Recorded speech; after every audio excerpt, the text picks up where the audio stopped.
enjoy them. Some are classics, and some are just plain bad. But they haven't always been this entertaining over the years. They've been way different over 100 years ago. That's when they first started. They didn't have the thrilling plots, the action, the cinematography, or the effects that we have now. Nowadays, an action movie is a movie. Back then, someone moving their arms around was a movie. But it was different for them. It was entertaining, something they'd never seen before. And that's what movies were all about back then, about something they'd never seen. This awkward abomination is one of the first 3 films ever created by Louis Le Prince and Thomas Edison. This was more of an experiment than actual movie making. They wanted to see what the camera could actually do, but they ended up creating one of the biggest cultural phenomena of American history. Soon after, the public became aware of these moving pictures, and they wanted to see what they were all about. Filmmakers were born. They decided to make short little clips of movies, one of which is the classic Old Man Drinking a Glass of Beer in 1897, or the entertaining Old London Street Scenes in 1903, or the actually interesting Alice in Wonderland in 1903, showing off what filmmaking could really do and how it could actually portray a story. But at the time, the film that made the most impact on people was the first sci-fi film ever created, A Trip to the Moon in 1902. This showed off beautiful sets and, frankly, very well special effects for 1902 at the time.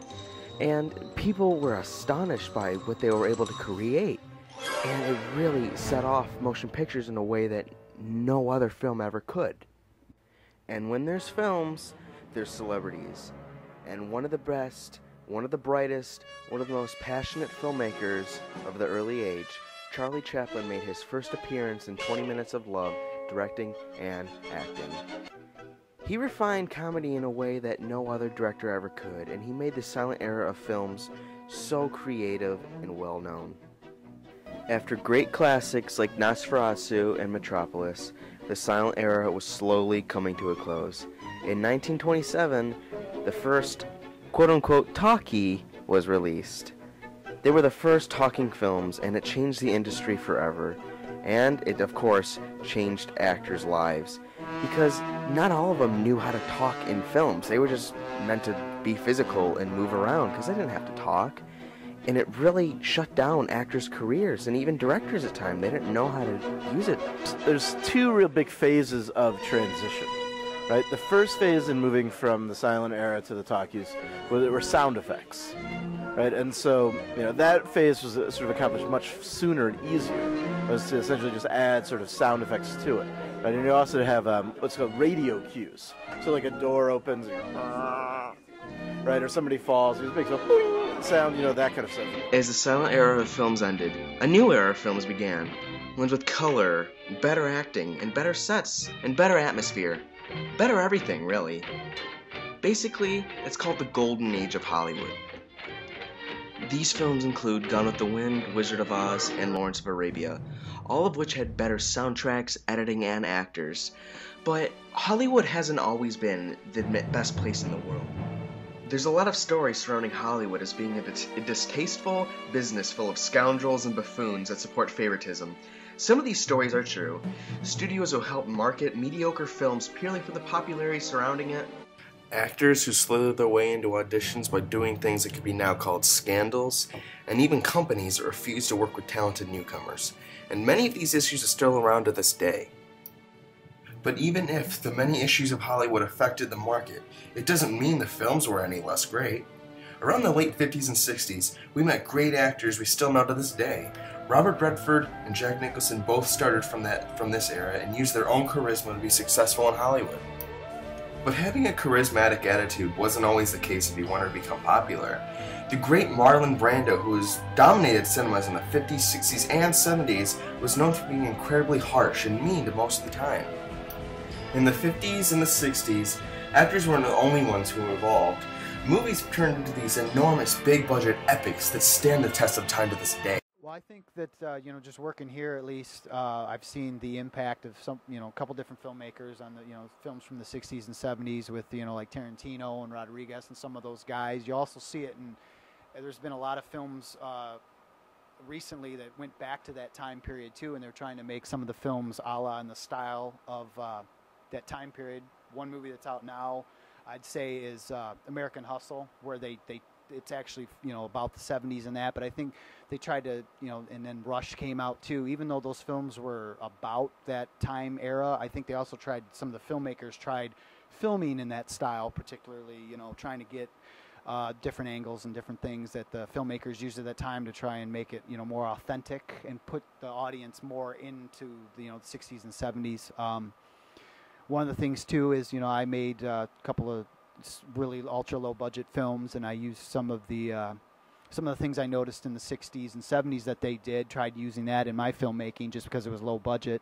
Now with modern technology, you know, you can do some CGI in that at home, but some of the techniques and things they used back then, you can utilize if you're making, you know, low budget films and all that. But yeah, you know, it's just you know, I see it all the time. A lot of people, you know, classics and stuff, and a lot of the remakes, you know, people will go and see a movie now and then they'll turn around and want to go see it. You know, they want to see what the old one was like now that they saw the new one, and I think that anybody that's starting off in filmmaking and that, they're going to take appreciation from it and try and see, you know, what works and what doesn't. But there's a few guys that are pretty popular now, and they'll go back, and a lot of those old films are really into. So I think there's definitely something you can grasp out of it and something you can get out of it. And especially working here, you can see it through the different trends and things. But like I said, one of the things I notice now is when some of these films, when they're trying to take place in that time period, they try to film it in that style as well, try to make it more authentic.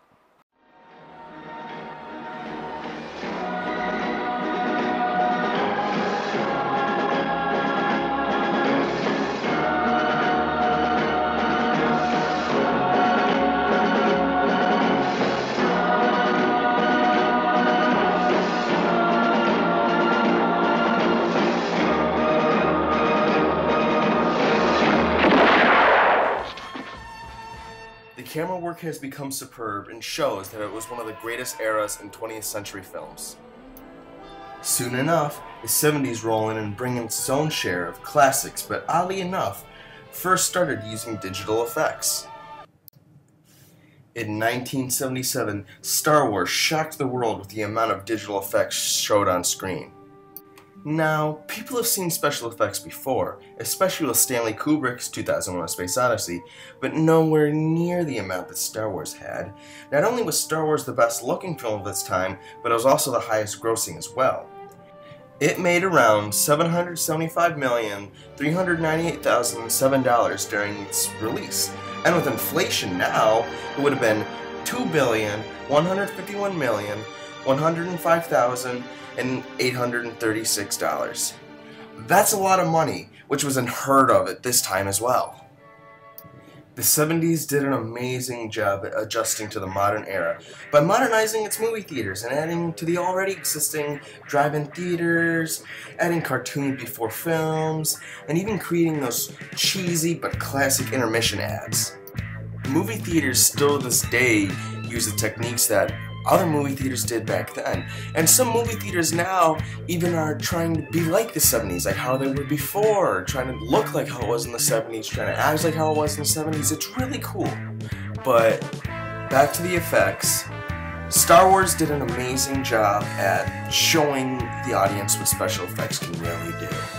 And as the 70s ended, the 80s began, and that's where it really took off. Whereas most of the time you should just be like, it's computers, they can do anything with computers. But another part of me, I guess that's just the way the world's going. You know, it makes sense. It's probably cheaper. It might take less time, I'm not sure. But more and more people these days are getting like computer, electronic degrees, so it makes sense. I don't know. I like a healthy balance of both, personally, in my movies. How do you feel about how Hollywood has acted throughout the years in the industry? I don't know. Really, I can't really comment. But I like to work in Hollywood. It seems like it's hard to get into, and I wish it wasn't, because a lot of people would like to work there. We're all interested in seeing movies. Why can't we all just get a job? Whoever wants to work in Hollywood should be able to work in Hollywood. Transitioning to the 80s, the effects of the movies got more and more and more expensive, Back to the Future, Indiana Jones both showed off an enormous amount of special effects that even Star Wars couldn't even surpass. And with the transition between practical and digital effects finally showed as the era had the biggest mixture of films of both. As Hollywood continued to push out these big-budget, charm-filled movies, the 80s slowly ended, and the modern era of films finally began.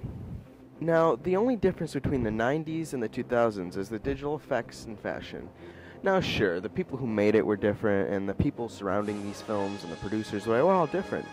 But these films are the ones we grew up on, and they are the most nostalgia-filled. These are basically time bombs ready to explode with old memories. These films have perfected the use of beautiful music, digital effects, and have created millions of passionate young filmmakers that love what the industry and the people who make them do. Getting a hold of these movies has also become much easier, as buying and renting movies has become much more popular. Some businesses have closed down, but others are still open to this day, and online movie watching has become more popular than it has ever been before. As a matter of fact, I have a couple hundred movies, so no big deal. But everyone involved in filmmaking has become an inspiration for so many others and have helped us study, recognize, and see what the filmmaker is truly trying to tell us. So, if you can, try and make movies of your own. It may be hard, but it can show others your true creativity and how you truly look at the world. I hope that you all have seen the beauty of films and the way that they impact your life and your viewpoints. Keep an open mind, and most importantly, remember to watch some movies.